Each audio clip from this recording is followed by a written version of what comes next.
Alléluia. Nous retournons toute la gloire encore à l'Éternel des armées ce matin. À travers cette adoration, bien-aimés dans le Seigneur, nous vous saluons dans vos différentes maisons. Nous vous saluons où que vous soyez en cet instant. Aujourd'hui, nous sommes le 26 avril 2020. Bien-aimés, soyez abondamment bénis, soyez richement bénis.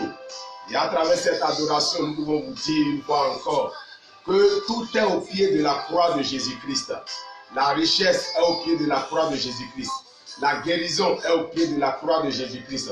L'élévation est au pied de la croix de Jésus-Christ. Le voyage est au pied de la croix de Jésus. Le mariage est au pied de la croix de Jésus. La réussite est au pied de la croix de Jésus. Le succès est au pied de la croix de Jésus. La délivrance est au pied de la croix de Jésus. Tout est au pied de la croix de Jésus. Et nous sommes venus encore à ses pieds ce matin afin de partager avec vous ce que l'Éternel nous a mis à cœur. Soyez abondamment bénis. Que Dieu vous élève dans le beau et précieux nom du Seigneur Jésus-Christ. Sans plus tarder, n'oubliez pas, bien-aimés dans le Seigneur, que nous sommes dans notre mois de comprendre les mystères de la foi. Comprendre les mystères de la foi pour la concrétisation et la réalisation de grandes choses. Donc, que tu veuilles ou pas, il te faut la foi pour pouvoir faire de grandes choses selon les Saintes Écritures. Et nous vous avions dit d'entrée de jeu dès le début de ce mois, à partir dans le calendrier de la foi, Hébreux chapitre 11, tout le chapitre d'Hébreux est pour toi et pour moi. Et je vais toujours te demander à ce que tu lises cela dans ta maison. Soyez abondamment bénis. Je vous demande, bien-aimés dans le Seigneur, avant d'aller dans le vif du sujet ce matin, je te demande de préparer ta maison. Prépare tes enfants, prépare ta femme, prépare ta maisonnée, prépare ton mari, que tout le monde soit préparé. Concentrez-vous, positionnez-vous, engagez-vous, ayez sur vous vos bics, ayez sur vous votre bloc-notes afin de noter ce que Dieu veut vous dire. Laissez-moi vous dire que Dieu ne va jamais descendre pour parler à un homme, mais il va toujours utiliser un canal humain.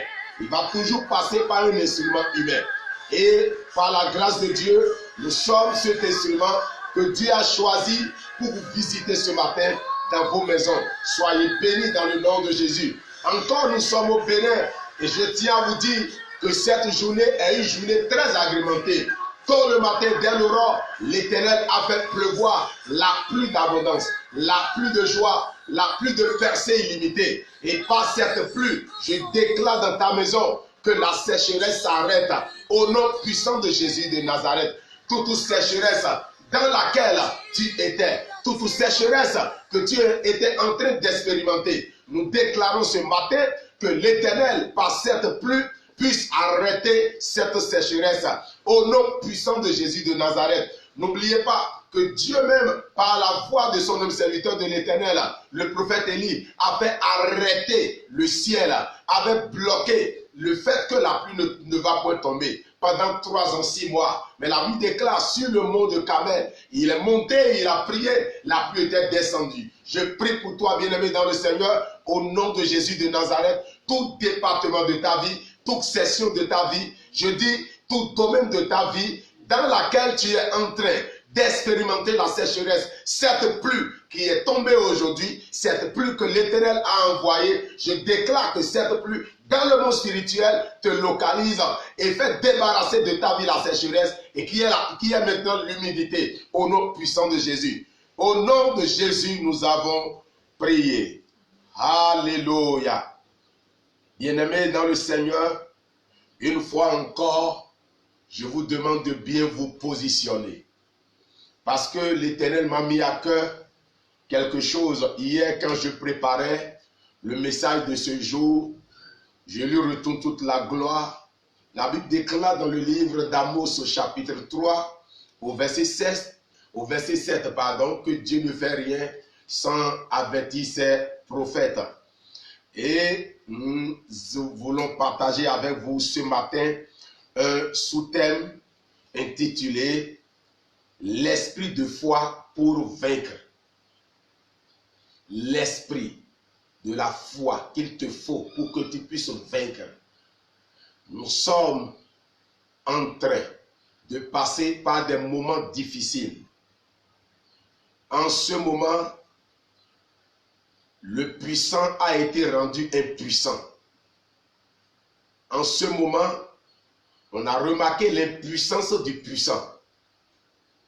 En ce moment où il n'y a plus de solution, où le monde est en train de courir de ça et de là, beaucoup d'organisations, beaucoup de recherches, beaucoup de scientifiques, beaucoup de chercheurs sont en train de courir de ça et là pour pouvoir avoir une solution pour cette pandémie. Je tiens à vous dire que ceci est entré dans l'histoire de l'humanité et personne ne peut jamais oublier vraiment ce moment que nous sommes en train de passer, que nous sommes en train de traverser. Bien-aimé dans le Seigneur, toi qui as déjà connu Jésus-Christ comme ton Seigneur et ton Sauveur personnel, toi qui ne l'as du tout pas encore connu, je tiens à te dire, il te faut l'esprit de la foi pour vaincre. Et tu vas vraiment me laisser tes oreilles. Ne vois pas que tu as devant toi un jeune. Mais laisse-moi te dire que le plus petit que Dieu avait choisi dans le pays d'Israël pour qu'il devienne roi avait 8 ans. Et n'oubliez pas que David avait 17 ans quand il a été oint. Dieu cherche toujours ceux qui sont incapables et Dieu fait d'eux des hommes capables. Dieu ne choisit jamais des capables. Dieu choisit toujours ceux qui sont incapables, ceux qui ne savent même pas bien parler. Avec le temps, je reviendrai pour vous parler de mon histoire. Que quand j'étais encore enfant, je ne savais même pas parler. J'avais honte de parler. Et voici qu'aujourd'hui, par la grâce de l'Éternel, ma bouche est utilisée aujourd'hui de la part de Dieu. Soyez abondamment bénis dans le nom de Jésus. C'est pour cela que nous irons voir l'histoire de ce jeune ce matin. Bien-aimé dans le Seigneur, esprit de la foi pour vaincre, ou esprit de foi pour vaincre. Il te faut cela. Oui, il y a une bataille, il y a un combat qui est devant toi. Ce combat est en train de te montrer de quoi il est capable. Cette guerre est en train de te montrer de quoi elle est capable. Cet homme fort est en train de te montrer de quoi il est capable. C'est vrai, il est fort. Je n'en doute point. Mais il te faut l'esprit de foi pour pouvoir le vaincre. Cette maladie chronique dans laquelle tu es, ce report des médecins qu'ils t'ont donné depuis l'hôpital, en te disant que tu as un cancer, et ce cancer est incurable. Bien-aimé, selon la science, c'est vrai. Mais par la foi de l'Éternel, par l'esprit de foi, tel l'a dit Jésus, ayez foi en Dieu, et non ayez foi en médecine. Ayez foi en, je ne sais pas, aux médecins, non. Mais ayez foi en Dieu. Par l'esprit de foi, je peux t'annoncer ce matin que tu peux vaincre cela. Je suis un témoignage debout de quoi je te parle ce matin. Bien-aimé dans le Seigneur, avant d'aller lire la parole de Dieu, je tiens à te raconter une petite histoire concernant l'église que Dieu, par sa grâce, m'a confiée et m'a chargé de diriger. Quand nous avions commencé avec Dieu dans la maison, nous étions là, nous étions en train de chercher comment faire pour sortir de la maison. Ceux qui sont de la famille, de la mission chrétienne ANPC savent de quoi je parle. Nous avions fait toutes sortes de prières à Dieu. Mais on demeurait encore à la maison, dans mon salon. Et Dieu se manifestait.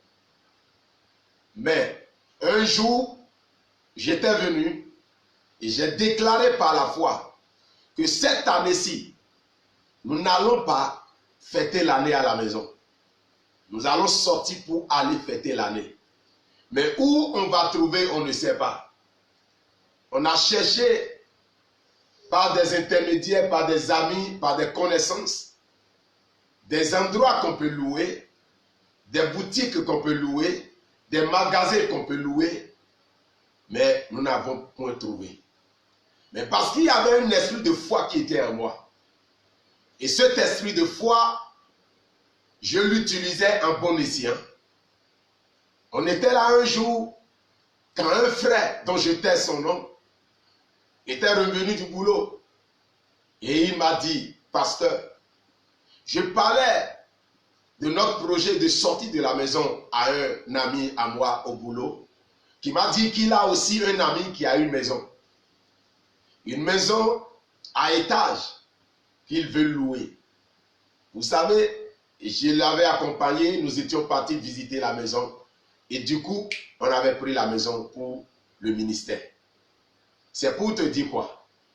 Aussi longtemps que tu n'as pas l'esprit de foi et que tu ne déclares pas cela, tu ne peux pas vaincre le combat ou la guerre qui est devant toi. Sur cette histoire, ce récit, allons-y lire maintenant dans le livre de 1 Samuel chapitre 17. 1 Samuel chapitre 17. Nous allons lire du verset 40 au verset 50. Reste toujours connecté aujourd'hui. Concentre-toi aujourd'hui. Je ne suis pas là pour t'imposer les mains. Mais à ce que je sache, la parole de Dieu va te localiser. Et tout à l'heure, quand je vais étendre mes mains, et tu peux toucher ton écran, tu seras impacté par l'esprit de la foi. Tu seras impacté par l'esprit de foi pour vaincre. Et après ce culte, tu vas commencer par vaincre. Tu vas commencer par quitter une victoire pour une autre victoire. Dans le nom puissant de Jésus de Nazareth. Ce qui a été d'ailleurs le cas de David. Allons-y, bien-aimés dans le Seigneur. Accompagnez-nous, s'il vous plaît. 1 Samuel chapitre 17. À partir du verset 40, il est écrit. Il prit en main son bâton, choisit dans le torrent 5 pierres polies et les mit dans sa gibecière de berger et dans sa poche. Puis sa fronde à la main, il s'avança contre le Philistin. Le Philistin s'approcha peu à peu de David. Et l'homme qui portait son bouclier marchait devant lui. Le Philistin regarda. Et lorsqu'il aperçut David, il le méprisa. Ne voyant en lui qu'un enfant blond et d'une belle figure, le Philistin dit à David, « Suis-je un chien pour que tu viennes à moi avec des bâtons? » Et après l'avoir maudit par ses dieux. Bien-aimés, le Philistin, comme vous le savez, l'histoire mieux que moi, il y a des révélations que nous allons faire sortir de cette histoire. Une fois encore, pour provoquer une révolution dans votre vie. Le Philistin avait maudit David. Oui, le combat ou la guerre devant laquelle tu est en train de te maudire. Le géant devant lequel tu est en train de te maudire. Mais je tiens à te dire, aussi longtemps que tu auras l'esprit de foi, cette malédiction serait sans effet. Alléluia. Si aucune de ces malédictions prononcées au nom de ces dieux sur David n'a point eu d'effet, je viens t'annoncer ce matin. Le même Dieu que David avait servi, nous le servons aussi aujourd'hui. Et ce Dieu n'a pas encore changé. Et ce Dieu ne changera pas. Car il a dit dans Malachie 3, verset 6, il dit, je suis l'Éternel, je ne change point. Il a dit dans Hébreu, chapitre 13, verset 8, il dit, Jésus-Christ étant le même hier, aujourd'hui et éternellement. Bien-aimés, Concentre-toi. Suis-moi ce matin. Ne sois pas distrait. Et j'en suis persuadé, par l'Esprit de Dieu qui m'a habité ce matin, que quelque chose de drastique va se passer dans ta vie. Je continue la lecture. Le Philistin dit à David, suis-je un chien pour que tu viennes à moi avec des bâtons?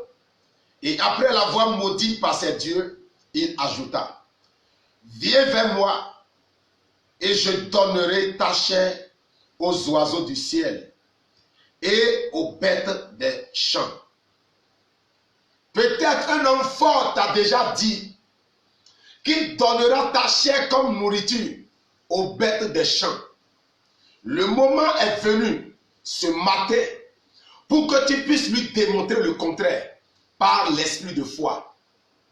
Peut-être le méchant de ta famille t'a déjà dit face à face que tu ne réussiras pas sur cette terre aussi longtemps qu'il vivra. Peut-être ton collègue de service t'a déjà dit aussi longtemps qu'il serait dans ce service, tu ne seras pas promu. Bien-aimé dans le Seigneur, je tiens à t'annoncer par les Saintes Écritures que dans le nom de Jésus, ils verront le contraire de leur déclaration. Parce que par l'esprit de foi, je vais t'amener tout à l'heure. Parce que là où il y a la déclaration de l'ennemi, il faut aussi ta déclaration. Et quand tu n'as pas l'esprit de foi, tu ne pourras du tout pas déclarer contre l'ennemi. Suivez-moi, bien-aimé dans le Seigneur, et mon Dieu va vous bénir abondamment. Je continue la lecture. David dit aux Philistins, tu marches contre moi avec l'épée, la lance et le javelot.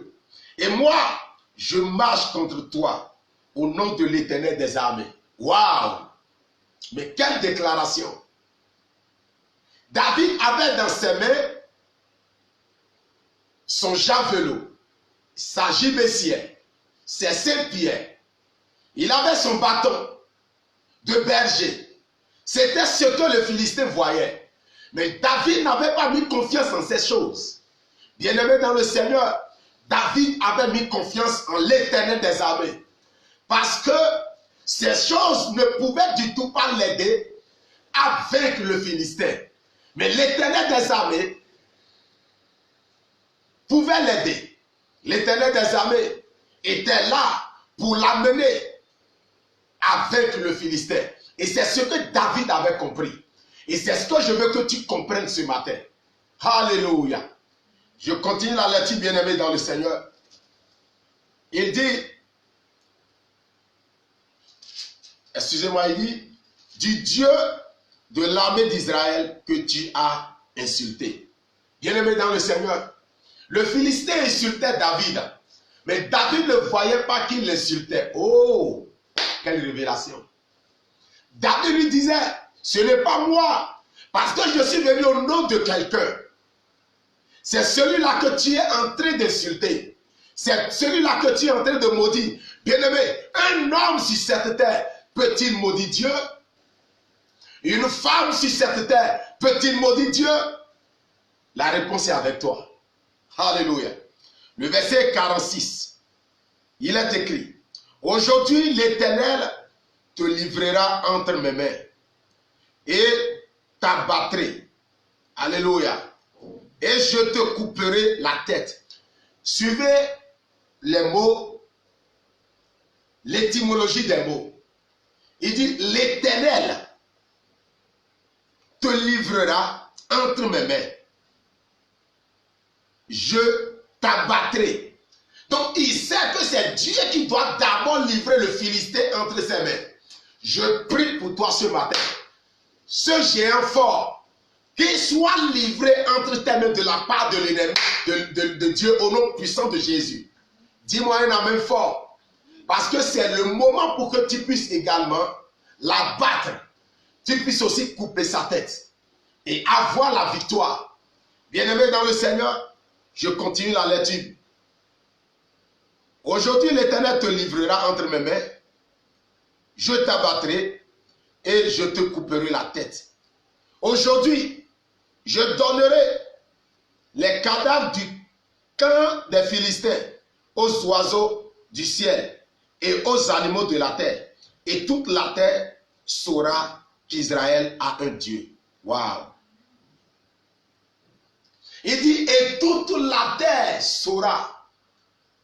Les nations environnantes sauront. Les hommes forts, les hommes puissants sauront que Israël a un Dieu. Bien-aimés, les hommes sauront que Augustin a un Dieu. L'humanité entière saura que j'ai un Dieu. Je ne sais pas pour toi, mais pour moi, j'ai un Dieu. Alléluia. Bien-aimés dans le Seigneur, avec ce verset, nous allons également lire le second verset que nous avons lu plusieurs fois déjà en ce mois-ci. Nous allons lire 2 Corinthiens chapitre 4, le verset 13. 2 Corinthiens chapitre 4, le verset 13. Si tu as ta Bible, je te demande de nous accompagner. Il faut faire comme les béliers bien-aimés dans le Seigneur dans Actes chapitre 17. Il est écrit au verset 13. Et comme nous avons le même esprit de foi qui est exprimé dans cette parole de l'Écriture, j'ai cru, c'est pourquoi j'ai parlé. Nous aussi nous croyons et c'est pour cela que nous parlons. Bien-aimés dans le Seigneur, aujourd'hui est un jour du baptême de l'esprit de foi. Tu serais baptisé de l'esprit de foi. Nous avions dit beaucoup de choses sur la foi. Le dimanche passé, depuis qu'on s'est retrouvés dans ce mois. Mais la raison principale pour laquelle toi et moi, nous n'arrivons pas à la manifestation, c'est-à-dire nous n'arrivons pas à manifester la tangibilité, la visibilité de la foi dont nous parlons, alléluia, c'est que nous ne sommes pas encore impactés de l'esprit de foi.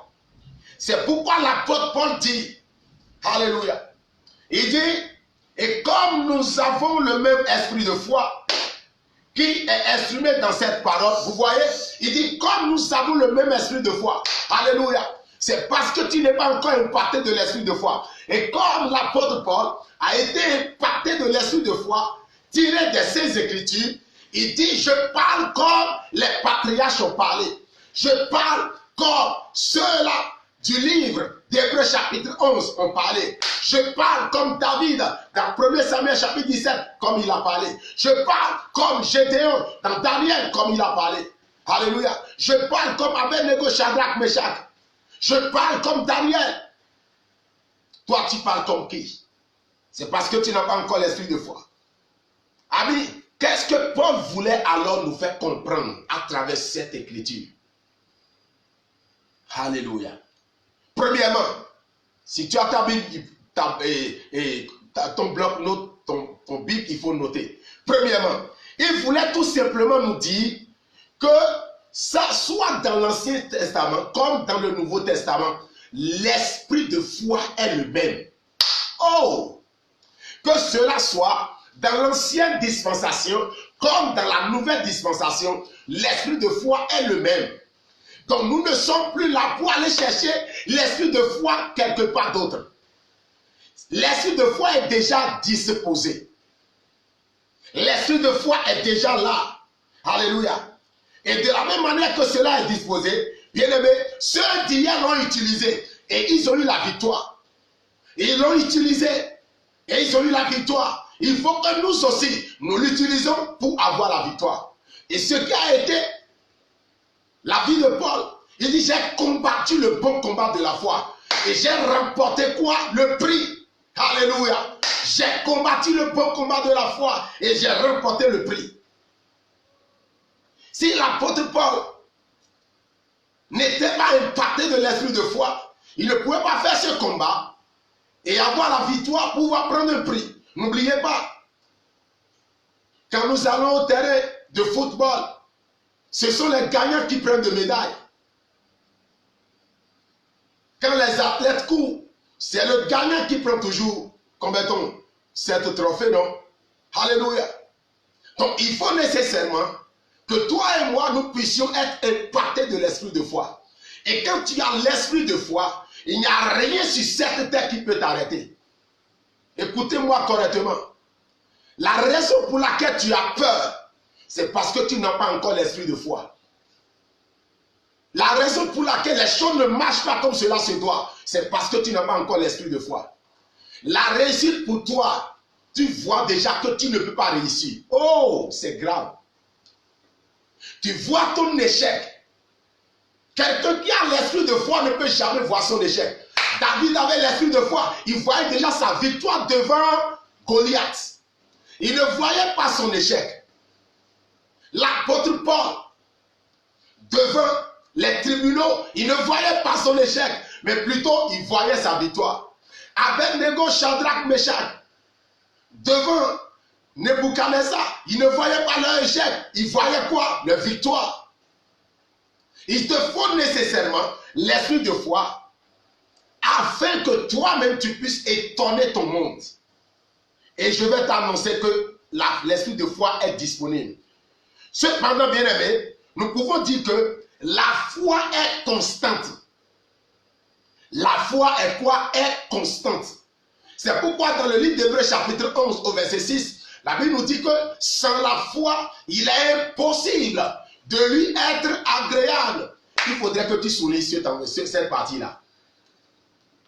La toute première clé qu'il faut pour tout enfant de Dieu, pour prononcer ou démontrer, excusez-moi le terme, son agréabilité devant Dieu, il lui faut la foi. Et quand tu n'as pas l'esprit de foi, tu ne peux pas prononcer la foi. Tu ne peux pas exprimer la foi. Je prie pour toi. Reçois l'esprit de foi ce matin au nom de Jésus.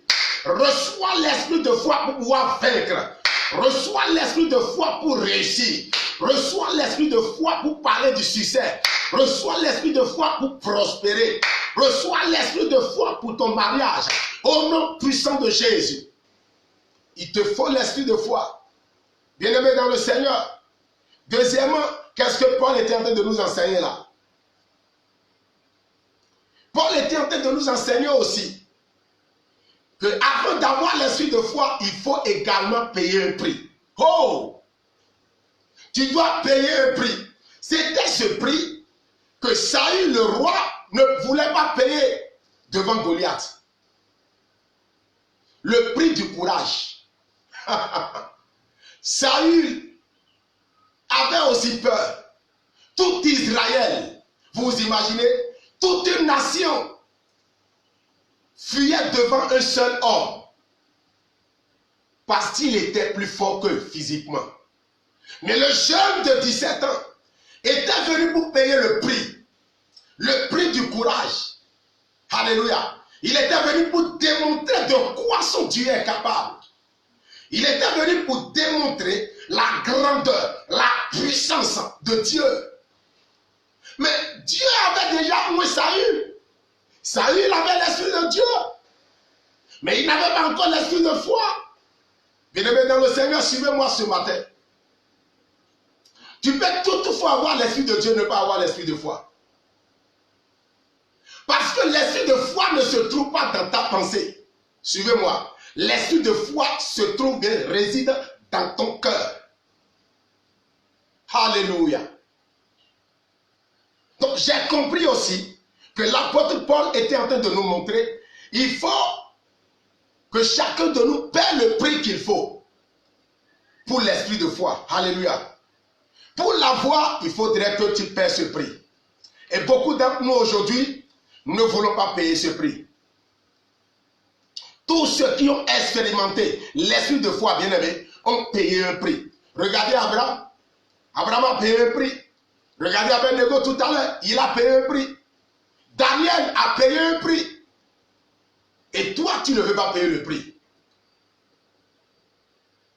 Les autres, ils étaient des faiblards.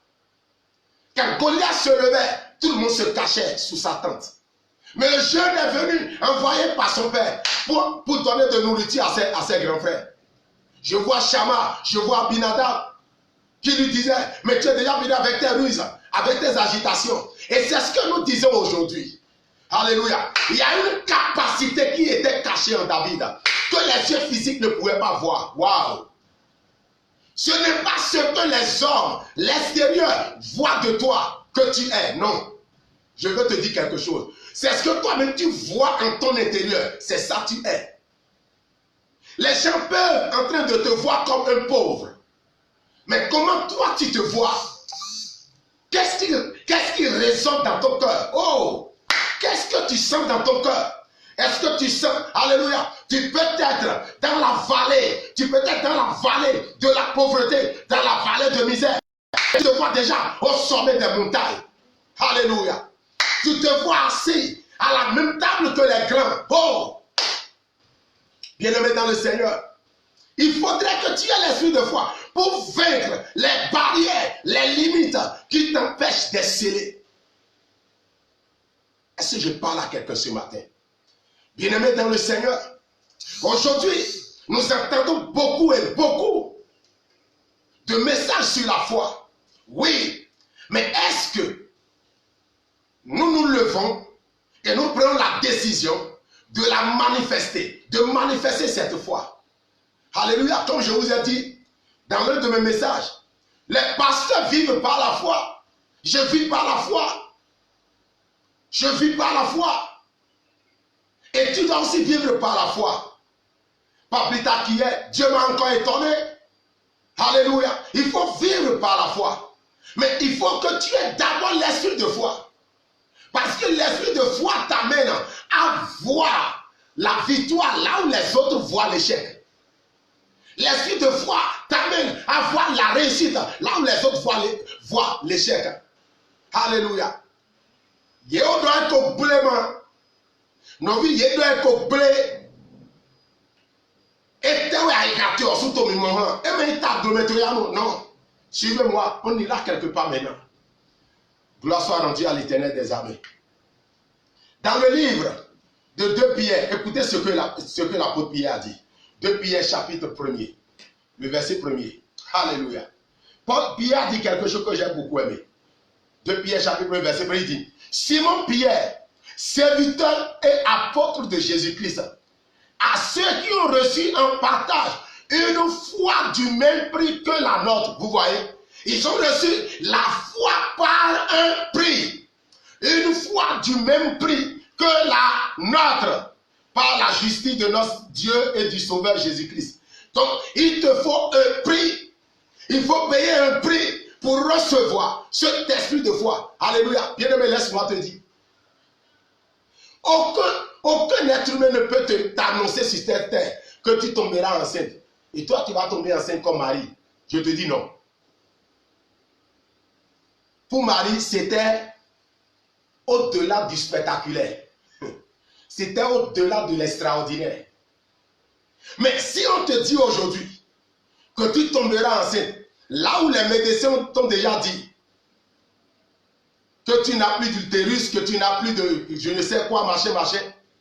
Mais il faut que tu ailles d'abord avec un homme pour tomber enceinte. Donc c'est le prix à payer, c'est d'aller avec l'homme. C'est d'aller avec ton mari. Et tu vas voir si tu ne tomberas pas enceinte. Donc c'est ce prix dont ils sont en train de nous parler ici. Paul nous expliquait qu'il faut payer un prix. C'est pour cela qu'il a dit à son fils Timothée, il dit, combat aussi le bon combat de la foi. You must pay the price. Tu dois payer le prix. Alors sois rodé. Et celui qui ne paie pas un prix n'a pas ce qu'on appelle un produit. Il faut nécessairement que tu paies le prix.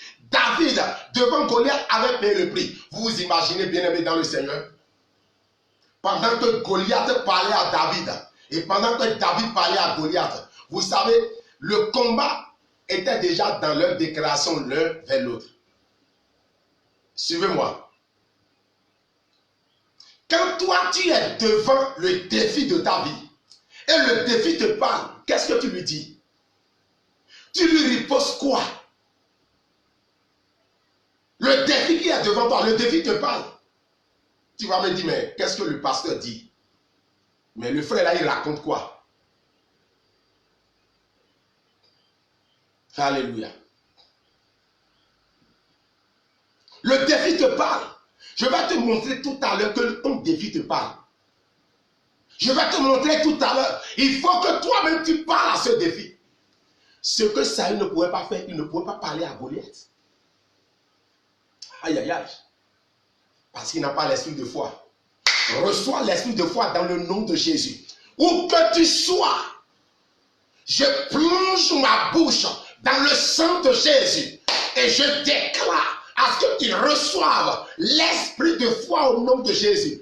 Bien-aimé, même si tes frères t'ont déjà dépassé, même si tes amis t'ont déjà dépassé, je ne vis pas pour une vie de course, mais je vis pour une vie de victoire. Tu peux courir, me dépasser, mais je peux toujours avoir la victoire. Vous le savez, dans les courses d'endurance, les gens commencent avec une vitesse. Et tout à coup, arrivé au milieu du terrain, c'est-à-dire du terrain du jeu, vous les voyez déjà fatigués. Et l'autre qui a commencé doucement, les rattrape, les dépasse et prennent le trophée. Gloire à Dieu. Oui, c'est vrai, Saül a été moins d'abord avant David. Mais, il y avait quelque chose qui était en David qui n'était pas en Saül. C'était l'esprit de foi. Bien-aimé dans le Seigneur. Troisième chose que Paul était en train de nous faire comprendre par là, que Paul voulait nous faire comprendre que le bouclier qui est au-dessus de tout bouclier est celui de la foi. Oh! Le bouclier qu'il te faut devant le combat, au champ de bataille, dans le combat, il te faut la foi. Vous connaissez les soldats romains. Vous connaissez les Shaka Zulu. Quand ils sont au combat, ils ont dans leur main droite une lance et dans leur main gauche, ils ont un bouclier pour pouvoir empêcher les flèches de leurs adversaires. Nous le voyons aujourd'hui avec les polices. Quand il y a les émeutes, ils prennent des boucliers pour empêcher les pierres qu'on est en train de les lancer. Au fait, je vais vous montrer quelque chose ce matin, bien-aimé dans le Seigneur. Ici, tu dois comprendre que Paul nous disait tout simplement que la foi sur le champ de bataille est non négociable. Pour avoir la victoire sur ses ennemis, la foi est non négociable. On ne négocie pas. C'est pour cela qu'il est écrit dans le livre d'Éphésiens chapitre 6. Oh! Livre d'Éphésiens chapitre 6. C'est le verset que tu lis tous les jours. Mais par ces mêmes versets, l'Éternel des armées est en train de nous envoyer, c'est-à-dire de nous montrer des vérités qui sont cachées. Éphésiens chapitre 6, le verset 16. Je vais rester au verset 16 pour attirer ton attention sur quelque chose. Alléluia. Je lis d'abord au verset 15. Écoutez bien aimé. Il dit, mettez pour chaussure à vos pieds le zèle que donne l'évangile de paix. Alléluia. Nous aurons le temps peut-être une prochaine fois de revenir là-dessus pour pouvoir vous décortiquer l'habillement, le manteau de combat, le vêtement de combat qu'il faut pour tout enfant de Dieu au champ de combat, au champ de bataille. Il dit ici, le verset 16, il dit, prenez par-dessus tout, par-dessus tout cela, pardon, le bouclier de la foi avec lequel vous pourrez éteindre tous les traits enflammés du malin. Waouh! Il dit, prenez par-dessus tout. Donc, arrivé là, il a dit de prendre par-dessus tout. Quand Dieu dit par-dessus tout, quand l'évangile dit par-dessus tout, quand la parole de Dieu dit par-dessus tout, c'est par-dessus tout. Donc, la foi ou l'esprit de foi est au-dessus de toute chose que tu peux utiliser, de tout autre instrument que tu vas utiliser au champ de bataille pour avoir ta victoire. Donc, si tu rates, si tu n'as pas en toi ou avec toi cet instrument de bataille, c'est-à-dire ce bouclier de foi, tu peux recevoir les flèches enflammées de l'ennemi. Tu peux recevoir les coups de tes adversaires. Cela voudrait dire, il te faut nécessairement le bouclier de la foi que tu vas planter ou pointer entre toi et ton adversaire. Et c'est par ce bouclier de foi que l'adversaire va prononcer des paroles incantatoires. Et le bouclier de foi va rejeter cela. L'adversaire va prononcer des paroles de malédiction. Ton bouclier de foi va renoncer à cela. Mais si tu n'as pas le bouclier de foi, tu vas encaisser et tu mourras. Je prie pour toi aujourd'hui, dans le nom de Jésus, à ce que tu reçoives l'esprit de foi dans ta maison au nom puissant de Jésus.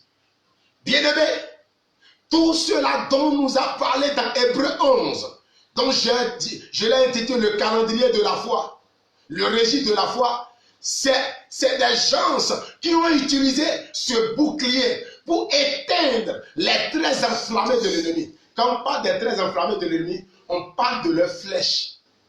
Quand on parle des traits enflammés de l'ennemi, on parle de leurs coups. L'ennemi peut vouloir te fusiller. Vous voyez, entre David et Goliath. Mais David avait le bouclier de la foi. Est-ce que tu as le bouclier de la foi? Et aussi longtemps tu n'as pas ce bouclier de foi, je t'annonce que le combat tu l'as perdu déjà d'avance. Parce que sans le bouclier de foi, tu ne peux pas vaincre. Tu ne peux pas avoir la victoire. Or, nous avions été créés à l'image de Dieu pour avoir la victoire. Nous avions été créés. Nous sommes nés de nouveau pour avoir la victoire. Jésus a eu la victoire. Bien-aimé dans le Seigneur, parce qu'il a utilisé aussi le bouclier de la foi. Alléluia. Notre Seigneur, notre modèle de tous les temps, celui dont nous sommes en train d'imiter, a utilisé le bouclier de la foi. Mais pourquoi toi et moi, qui sommes nés de lui, nous refusons d'utiliser le bouclier de la foi? Alléluia. Dieu m'a enseigné quelque chose. Je pense que c'était le mercredi passé, concernant le bouclier de la foi. Il me disait, tu peux toutefois avoir la foi et ne pas avoir le bouclier de la foi. Alléluia. Le bouclier de la foi, c'est l'esprit de la foi. C'est l'esprit qui rejette. Ça empêche les traits enflammés de l'ennemi. Ça empêche les flèches de l'adversité de venir te toucher et de t'atteindre. Où as-tu mis ton bouclier de foi? Paul était en train de nous enseigner toutes ces choses en disant dans 2 Corinthiens chapitre 4 verset 13. Ayant donc le même esprit de foi, comme ils ont parlé, moi-même je parle. Oh, you must speak. Tu dois parler. Alléluia. Tu dois parler. Bien-aimé dans le Seigneur, je vais te donner 4 avantages de l'esprit de foi avant de te ramener à voir certaines choses que notre Seigneur Jésus-Christ a fait. Et si nous aussi, nous voulons vraiment faire ces choses, comment il faut se comporter. Les 4 avantages que j'ai tirés de ce que Paul nous a enseigné est premièrement, l'esprit de foi garantit ta victoire. Quand tu as l'esprit de foi, quoi qu'en soit la pesanteur, quoi qu'en soit la grandeur, la puissance de ce combat, de cette guerre, la victoire est garantie. Il y a une guerre invisible, une guerre de coronavirus. Et je viens t'annoncer, ceux qui vaincront Corona, bien-aimés dans le Seigneur, ce n'est pas affaire de médicaments. Je ne dis pas que les médicaments sont mauvais, non. Mais il te faut la foi inébranlable, l'esprit de foi. Jésus l'avait devant le tombeau de Lazare. Lazare sentait déjà. Les sœurs de Lazare ont dit à Jésus, mais il sent depuis 4 jours. Nous l'avons enterré, mais il sent.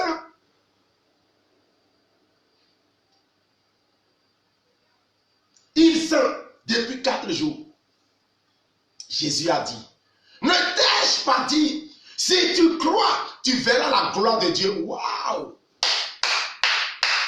Ne t'ai-je pas dit, Marie, si tu crois. Quand tu étais assis à me pire, et je t'apprenais des choses quand elle était venue chez ta soeur, Matt, et elle était à la cuisine. Et je lui avais dit, ce que tu as reçu là, personne ne peut te retirer cela. Je lui ai carrément dit, si tu crois, tu verras la gloire de Dieu. Qu'est-ce que Jésus disait par là? Jésus activait en Marie l'esprit de foi. Pour que son frère qui est déjà mort puisse être ressuscité à ses yeux. Écoute-moi. Il y a quelque chose que Dieu nous a donné. C'est quoi? C'est dans Marc chapitre 16, verset 17. Il dit, tous ceux qui croiront et seront baptisés, quand ils vont imposer les mains aux malades, les malades seront guéris. Il n'a pas dit, il faut que tu aies d'abord le temps de guérison. Frère, sœur, je ne te dis pas que tu ne vas pas appeler le pasteur. Mais toi-même, essaie d'abord. Et quand ça ne va pas marcher, tu peux appeler le pasteur. Mais toi, tu ne veux même pas essayer. Alléluia. La Bible dit, il a fait de nous des sacrificateurs. Et lui-même, il est le souverain sacrificateur. L'esprit de foi. Bien-aimé dans le Seigneur. Donc la première chose est que l'esprit de foi garantit la victoire. Alléluia. C'est ça qu'on a vu dans la vie de David tout à l'heure. La victoire était garantie. David était assuré de sa victoire. Il était assuré. Contre vents et marées. Alléluia. Là où les autres vont, ils ne réussissent pas. David est venu, il a réussi. Vous entendez les femmes, ce qu'elles ont dit, non. David a tué 10 000. Saül a tué 1000. Waouh! Et ils ont soulevé David. Ils ont soulevé David. Alléluia. Deuxièmement, la foi te permet d'être agréable à Dieu. L'esprit de foi te permet d'être agréable à Dieu. Veux-tu être agréable à Dieu, bien-aimé dans le Seigneur? Il te faut l'esprit de foi. Il te faut l'esprit de foi. Quatrièmement et troisièmement, pardon, la foi te donne accès à la grâce. Tu vas me demander comment je l'ai su. Dans le livre de Romains chapitre 10, à partir du verset 8, il dit la parole est près de toi. Elle est dans ta bouche, elle est dans ton cœur. C'est la parole de foi. Si tu confesses de ta bouche le Seigneur Jésus-Christ et que tu crois dans ton cœur que Dieu l'a ressuscité des morts, tu seras sauvé. Le salut est là, la grâce est là. Mais sans ta foi, tu ne peux pas entrer dans la grâce. Et suivez-moi aujourd'hui, bien-aimé. Pour ceux qui donnent des messages sur la grâce, ils ne comprenant pas ces choses, c'est très grave. Sans la foi, tu ne peux pas entrer dans la grâce. Sans la foi, tu ne peux pas entrer dans la grâce du salut. La foi ou l'esprit de foi dont je te parle ce matin, bien-aimé, en cet instant où tu m'entends, où tu me reçois, il te faut nécessairement cet esprit pour entrer dans la grâce. Une grâce t'attend, bien-aimé. Une grâce t'attend demain. Une grâce t'attend tout à l'heure. Mais la grâce a besoin de ton esprit de foi. A besoin de ta foi. Parce que ta foi est la clé de cette grâce. Personne ne peut être sauvé si la personne ne confesse pas Jésus par la foi. Il te faut d'abord la foi. Il dit, c'est par la bouche, la foi qu'on parvienne au salut. Et c'est par la bouche qu'on parvienne à la justice. C'est pas moi qui l'ai dit. C'est par la foi qu'on parvienne au salut. Alléluia. Or, le salut, c'est la grâce. Éphésiens chapitre 2, à partir du verset 2 au verset 6. Bien-aimé dans le Seigneur. Quatrièmement, la foi garantit ton succès. La foi garantit ta réussite. La foi garantit ta prospérité. Quand tu as la foi, bien-aimé, oh, tu vas prospérer à tous égards. Voici les avantages de l'esprit de foi. Alléluia. Si tu n'as pas la foi, tu n'as pas l'esprit de foi, n'attends pas la prospérité. Il a dit, prenez pas dessus tout le bouclier de la foi. Donc, Il est au sommet. C'est la foi qui coiffe tout. You need the faith. Tu as besoin de cette foi. Alléluia. Quelqu'un serait en train de me dire, mais comment je peux avoir la foi? La foi est différente de la croyance. La foi est différente de la croyance. Je vais te donner un exemple. La femme qui est enceinte, qui porte un bébé là, la femme n'a pas vu le bébé dans son ventre. Mais la femme, laisse-moi te dire, il croit qu'il y a un bébé là.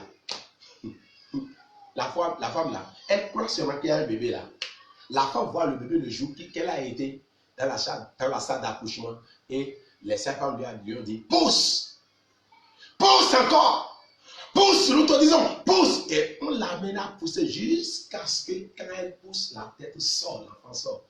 C'est là qu'elle voit l'enfant. Il te faut aussi pousser.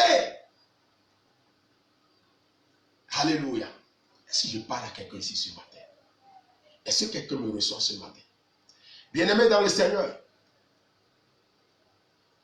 je vais vous donner quelques capsules spirituelles sur l'esprit de foi. C'est le Saint-Esprit qui m'a donné ça. Quelques capsules spirituelles. Vous savez, quand les petits-enfants n'ont pas de l'argent chez nous ici, au Bénin, quand ils n'ont pas de l'argent, quand ils n'ont pas de l'argent, et ils trouvent quelques capsules et des bouteilles et de boissons. Et quand ils ont ces quelques capsules dans leur poche, ils montrent à son ami, à son voisin, le petit, hein, il montre à son ami, à son voisin qu'il a de l'argent. Alléluia. Parce qu'il a des capsules dans sa poche. Alléluia. Donc il te faut ces capsules, bien-aimés dans le Seigneur, pour démontrer à l'ennemi que tu as de l'argent, tu as quelque chose. C'est ça que j'ai appelé quelques capsules spirituelles. Alléluia. Premièrement, la foi, l'esprit de foi parle. Dis à toi-même, l'esprit de foi parle. À travers l'esprit de foi, tu dois faire des déclarations. Sans arrêt, comme Jésus. Jésus faisait des déclarations. À chaque fois, il se présentait devant un défi, devant une difficulté, devant l'adversité. C'est des déclarations. Voici les capsules que Jésus avait. Alléluia. Toute personne qui a l'esprit de foi, mais qui a la foi, et qui n'arrive pas à déclarer cette foi, la foi ne peut jamais produire son effet. Il ne peut jamais expérimenter les rudiments ou l'effet de cette foi. Alléluia. L'apôtre Paul dit, ne sont pas venus pour falsifier la parole de Dieu. Je ne suis pas là ce matin pour falsifier la parole de Dieu, mais je suis venu pour te donner ce qu'il te faut. Alléluia. Ce qu'il te faut pour ton voyage sur cette terre. Ce qu'il te faut pour ta vie quotidienne. Alléluia. C'est pour cela, dans le livre de Marc chapitre 11, nous irons voir quelque chose. Marc chapitre 11. Et je vais faire sortir ici une révélation, bien-aimé dans le Seigneur. Et nous allons boucler, et pousser ce matin-là. Marc chapitre 11. Il y a quelque chose, bien-aimé, que j'ai pu sortir de là, Marc 11. Marc 11. Nous allons lire le verset 23. Marc 11, verset 23. Il est écrit. Est-ce que tu es toujours là avec nous? Sois concentré, sois toujours là. Bien-aimé dans le Seigneur. Écoute cette prédication. Il faut réécouter la même prédication. S'il faut, après tu vas sur notre compte YouTube, c'est-à-dire Mission Chrétienne, Mission AMPC TV. Tu vas là, tu peux télécharger, partager cela à tes amis, bien-aimés dans le Seigneur, et tu vas les bénir à travers cela. Marc chapitre 11, le verset 23. Et il y a quelque chose que je veux partager avec toi. Il est écrit, je vous le dis, en vérité, si quelqu'un dit à cette montagne, ôte-toi de là et jette-toi dans la mer, et s'il ne doute point en son cœur, mais croit que ce qu'il a dit arrive, il le verra s'accomplir. C'est-à-dire quoi? La foi n'est rien d'autre que de croire en ce que l'on dit. Ce que tu déclares là, crois en cette chose et tu verras son accomplissement. Alléluia. Ce qui sort de ta bouche, crois en la chose. Aujourd'hui, nous confessons la foi, mais nous ne croyons pas en ce qui sort de notre bouche. David croyait en ce qui sortait de lui. David croyait en cette déclaration. David croyait en la présence de Dieu, en la présence de l'Éternel des armées devant Goliath. Alléluia. Ah, mais pourquoi Jésus a parlé à l'âme? Pourquoi Jésus a parlé à l'âme? Suivez-moi correctement. Pourquoi Jésus avait parlé à l'âme?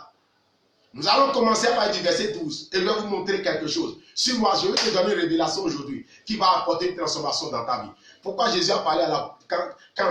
Quand le Saint-Esprit, l'Esprit de Dieu, m'a photographié cette révélation, j'étais tellement ému, j'étais tellement content, j'étais tellement heureux. Pourquoi Jésus avait parlé à l'âme? Bien-aimé dans le Seigneur, suivez-moi. Dans 1 Corinthiens chapitre 15, au verset 45, la Bible nous dit, dans 1 Corinthiens chapitre 15, le verset 45, je vais te montrer quelque chose que Jésus-Christ a utilisé. Il était parti juste dans le livre de Genèse pour l'utiliser. Alléluia. Et 1 Corinthiens chapitre 15, le verset 45. Il est écrit. C'est pourquoi il est écrit. Le premier homme, Adam, devint une âme vivante. Le dernier Adam est devenu un esprit vivifiant. Alléluia. Le premier Adam, homme, est devenu une âme vivante.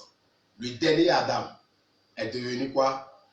Un esprit vivifiant. Je vais d'abord, entre guillemets, te dire que tous ceux qui crient, tous ceux qui disent sur les toits, qu'il y aura encore un autre Jésus, ils te mentent. Le dernier Adam, la Bible n'a pas dit le second Adam. C'est le dernier Adam. Quand on parle de dernier, on a parlé de dernier. Après dernier, il n'y a plus rien. Donc il n'y a plus un autre Jésus qui viendra mourir pour nous. Donc le dernier Adam, c'était Jésus. Qu'est-ce que je comprenais par là? La Bible déclare que Jésus-Christ est le dernier Adam qui est devenu un esprit vivifiant. Pourquoi le premier Adam a échoué dans le jardin d'Éden?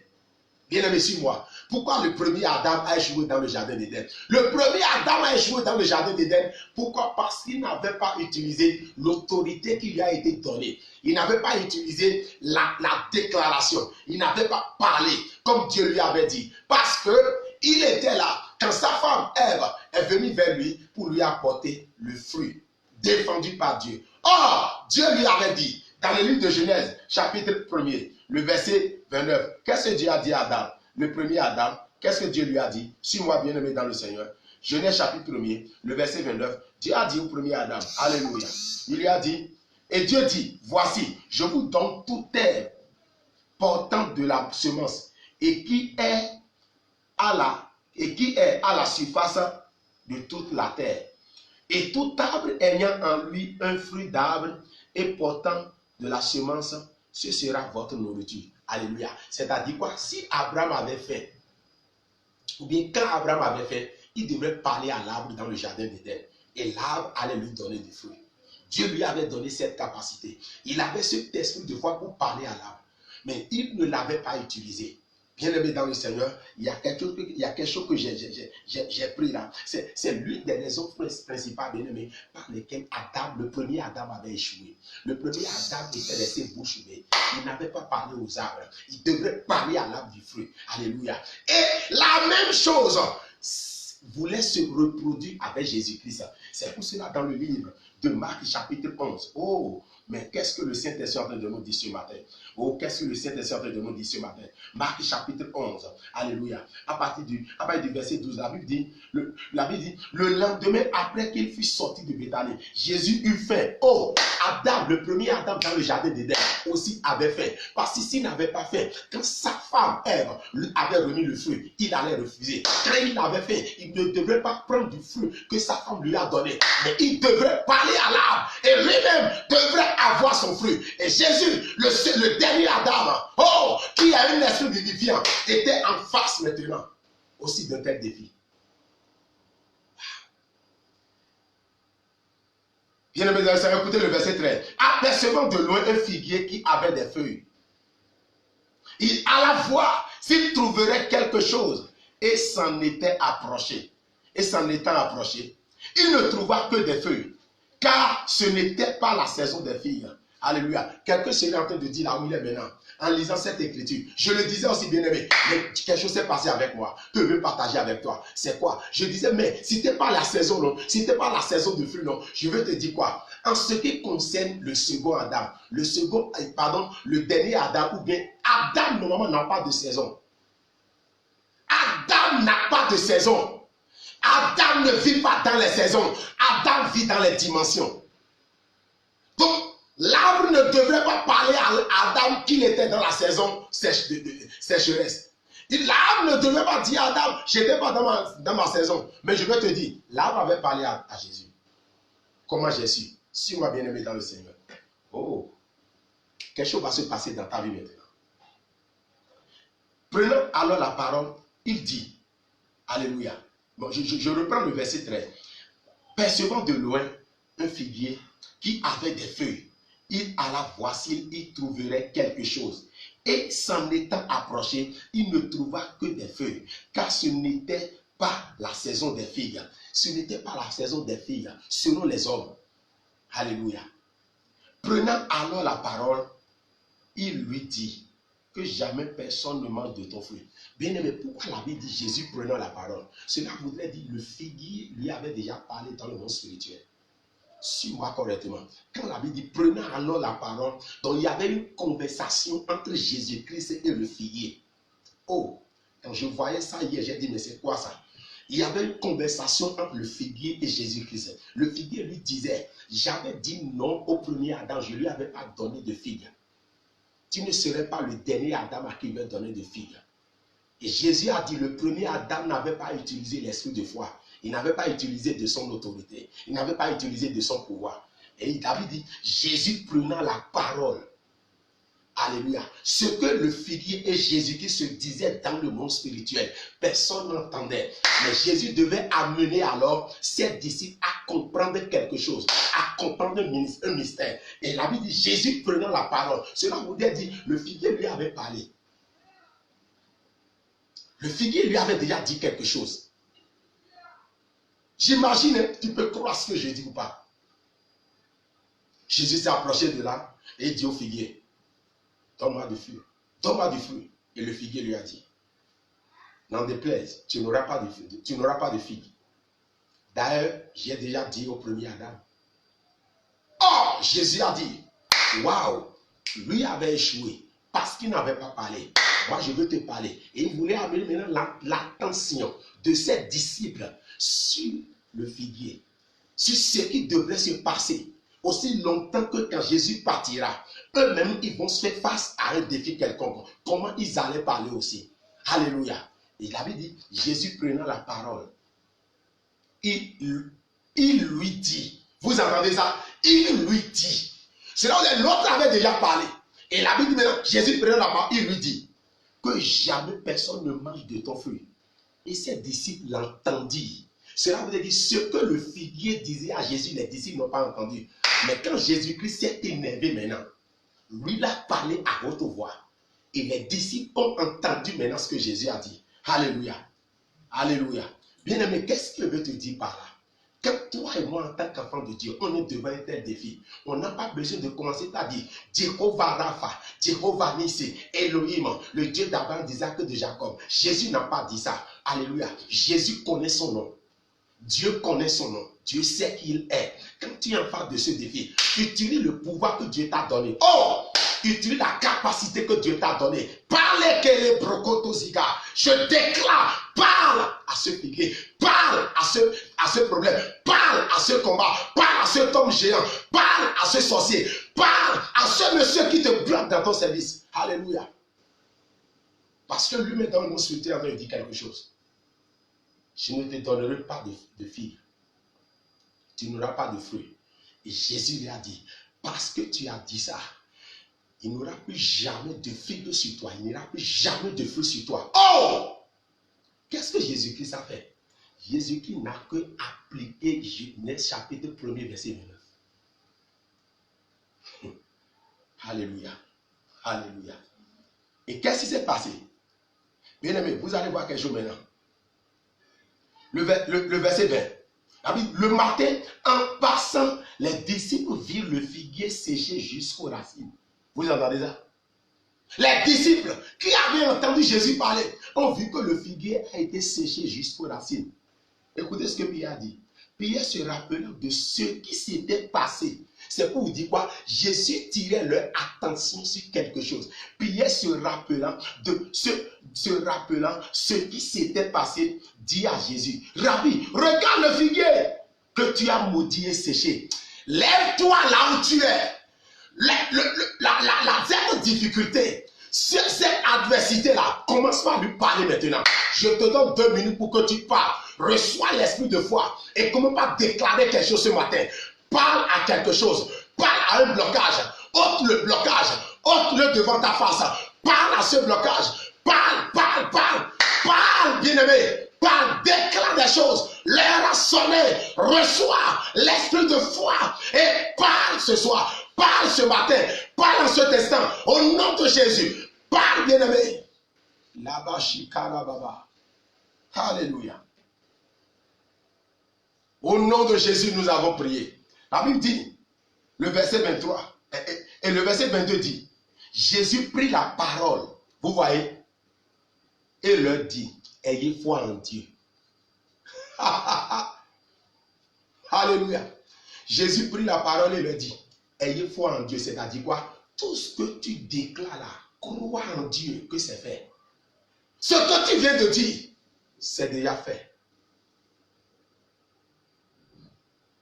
It is done.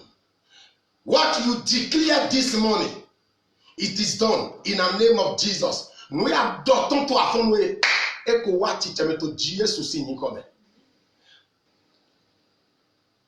La Bible dit, la foi vient de ce qu'on entend et ce qu'on entend vient de la parole de Dieu. Bien-aimé dans le Seigneur, arrivé là, je me suis dit, waouh, il y a des choses que nous, les enfants de Dieu, on doit utiliser. Mais nous ne sommes pas en train de les utiliser comme cela se doit. Mais qu'est-ce que nous sommes en train de fabriquer alors? Amen. Qu'est-ce que nous sommes en train de fabriquer? Bien-aimé dans le Seigneur, le dernier Adam a parlé au figuier. C'est pour cela, arrivé au verset 24, il a dit aux disciples maintenant, en leur donnant la leçon qu'il faut. Et c'est sur cette leçon que nous allons arrêter le message de ce jour. Il dit, le verset 24 dit, c'est pourquoi je vous dis, tout ce que vous demanderez en priant, croyez que vous l'avez reçu et vous le verrez s'accomplir. Tout ce que vous demandez au Père en priant, croyez que vous l'avez reçu et vous le verrez s'accomplir. La foi, c'est de croire en ce qu'on dit. C'est de croire en ce qu'on déclare. Et on voit son accomplissement. Shalom, bien-aimé dans le Seigneur. Je sais que ce matin, Dieu t'a béni. Je vais prier maintenant. Tu vas étendre ta main sur ton écran et quelque chose va se passer dans ta vie. Alléluia. Quelque chose va se passer dans ta vie. Alléluia. Yahweh Gigoja.